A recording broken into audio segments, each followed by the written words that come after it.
In the fall of 1905, the Missouri backwoods were thick with fog and rumor.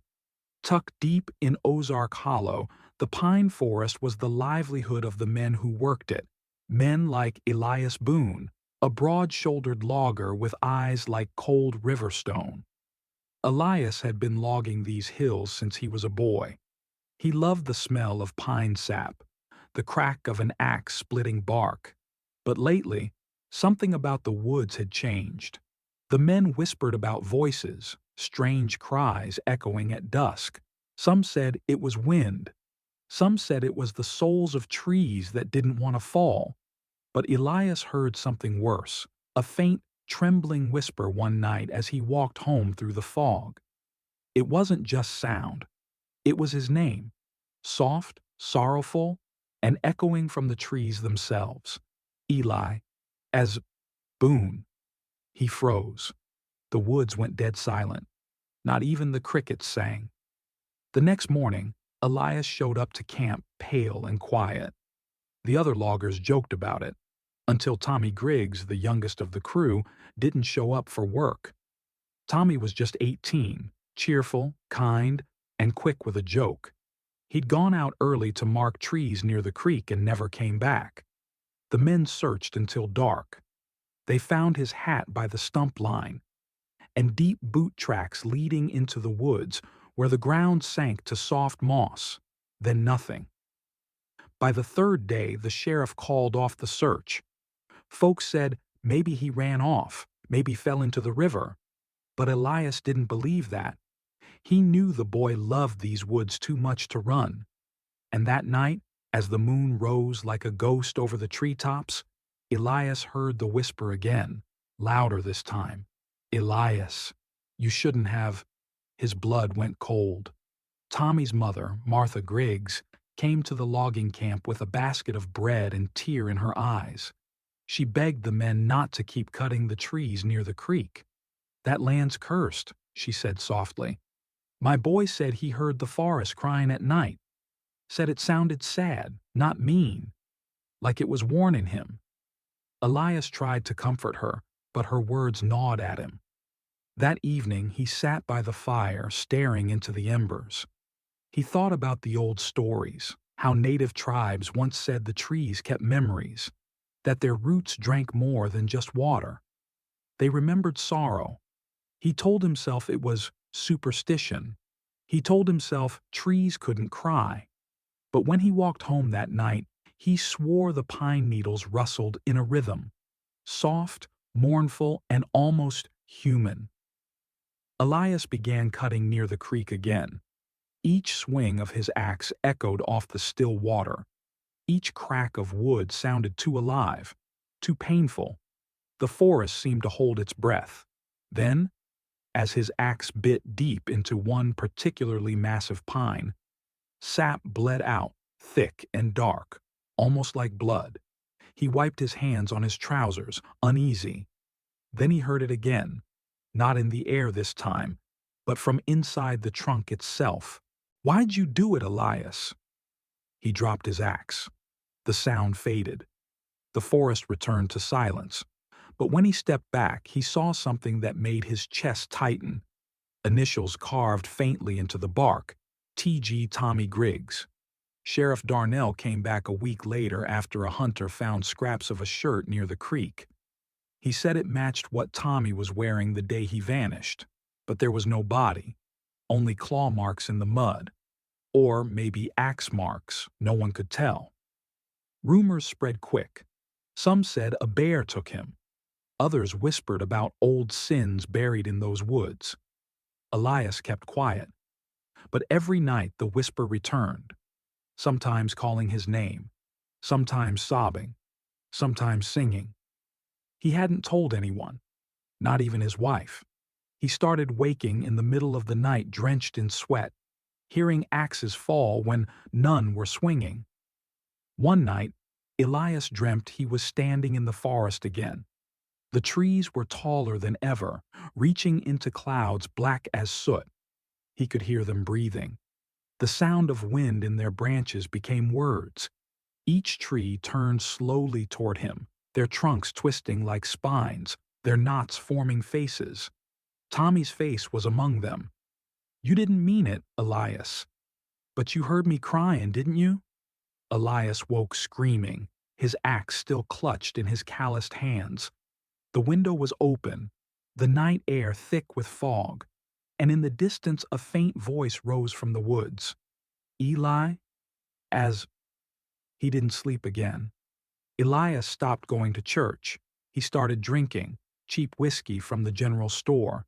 He said it was to keep the chill out, but everyone in town noticed the change. His wife, Clara, found him one morning sitting by the door, axe across his knees, staring toward the forest line. "You ain't slept," she said softly. "Can't," he muttered. "They don't let me." "Who?" "The trees." Clara touched his shoulder gently, but he flinched like she'd burned him. Something was breaking inside Elias Boone, something deeper than fear. A traveling preacher came through Ozark Hollow that spring, a quiet man with a worn Bible and kind eyes.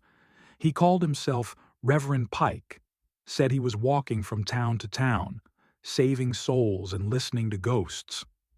When he stopped by the lumber camp, he found Elias alone by the river, sharpening his axe blade over and over. The preacher sat beside him. "You've got something heavy in your chest," he said. Elias stared into the water. "I keep hearing him. The boy." "The one who vanished? He ain't gone. Not all the way. He's in the trees." Reverend Pike didn't laugh. He only nodded. "The Lord made trees before man, son. Maybe they remember more than we do."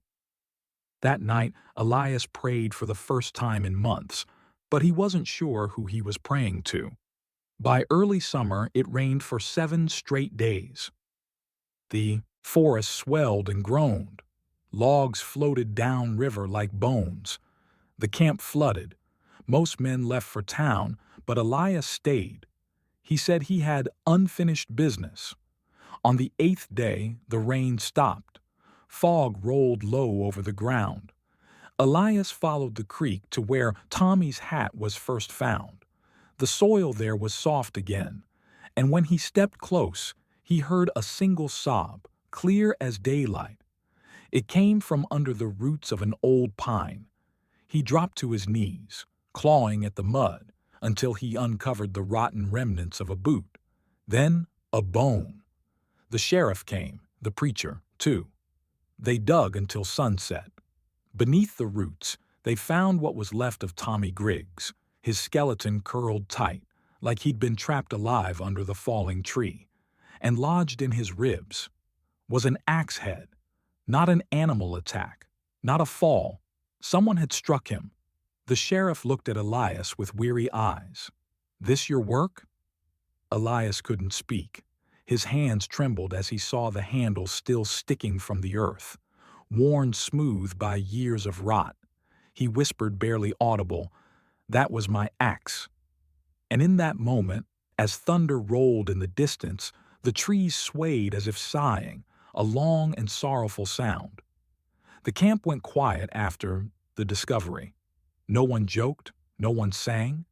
Even the saws stopped biting. Sheriff Darnell stood in the rain-soaked clearing, hat low, voice heavy. "Elias Boone," he said, "I gotta ask, was it an accident?" Elias looked at the muddy pit where they'd found Tommy's remains. His own axe blade, rusted, broken, and unmistakable, still gleamed faintly in the fading light. He swallowed hard. His voice trembled. "I don't remember." But that was a lie. Deep down, the memory had always been there, buried like the boy under the roots. A flash of anger, a slip of the hand, a sound that wasn't supposed to be the last breath of a friend. That night, the men refused to sleep in the bunkhouse. They said the woods were alive, and they were right. Around midnight, the wind rose, but not from the west or the river. It came from below, from the ground. Trees groaned, their trunks bent unnaturally, like they were trying to pull themselves free. And through that storm of sound came a voice. Hundreds of voices layered together, low and sorrowful, weeping like a choir. Elias Boone! Elias Boone! The men ran for town. Only Elias stayed, kneeling in the mud, crying like a child. By morning, the preacher returned to find Elias still there, soaked, shaking, eyes hollow. He confessed it all.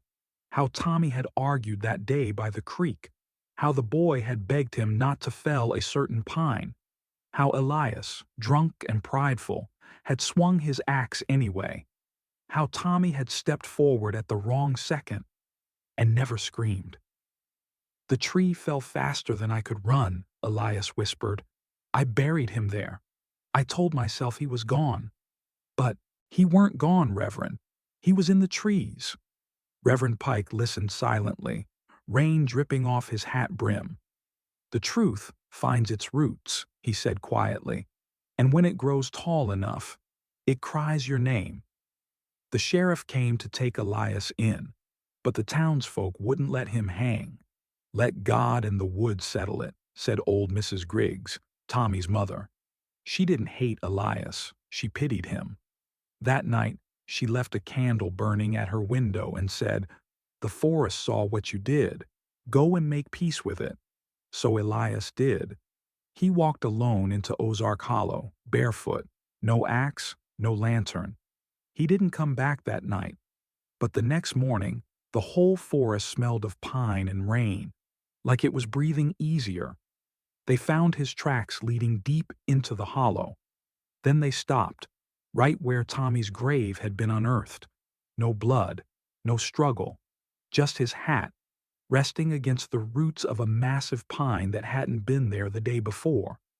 Reverend Pike pressed a hand to its bark. It was warm. He swore he heard something faint, like a heartbeat, and beneath that, a whisper. He said he was sorry. The Reverend backed away slowly. He didn't speak of it for years. A strange thing happened that spring.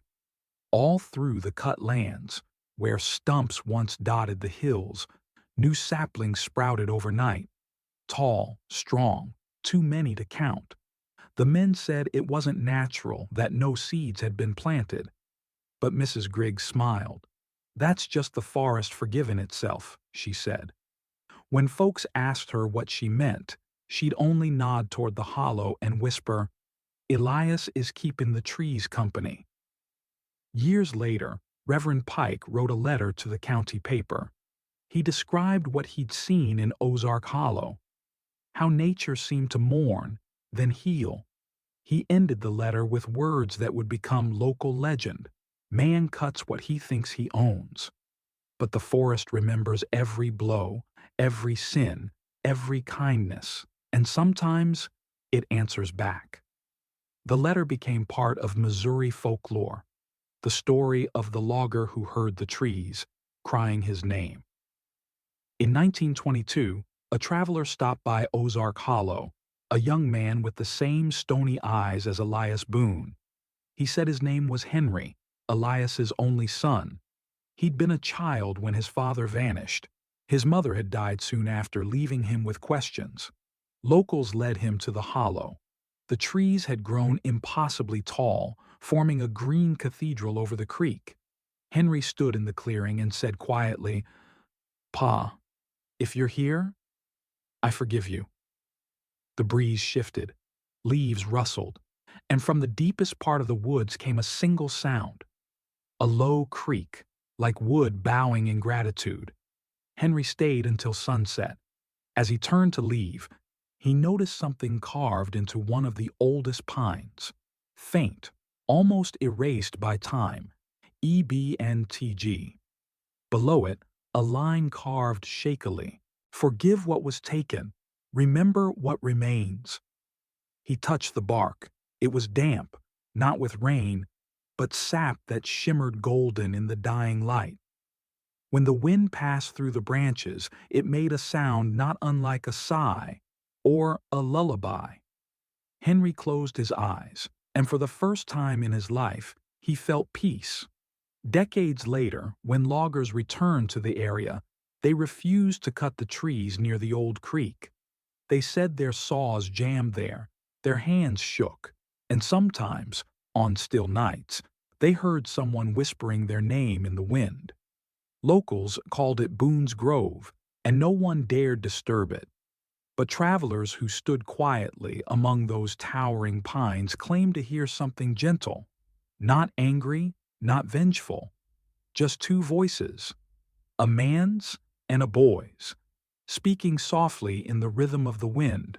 We're home now. And when the wind stopped, the forest stayed silent, not because it was empty, but because at last it was at peace.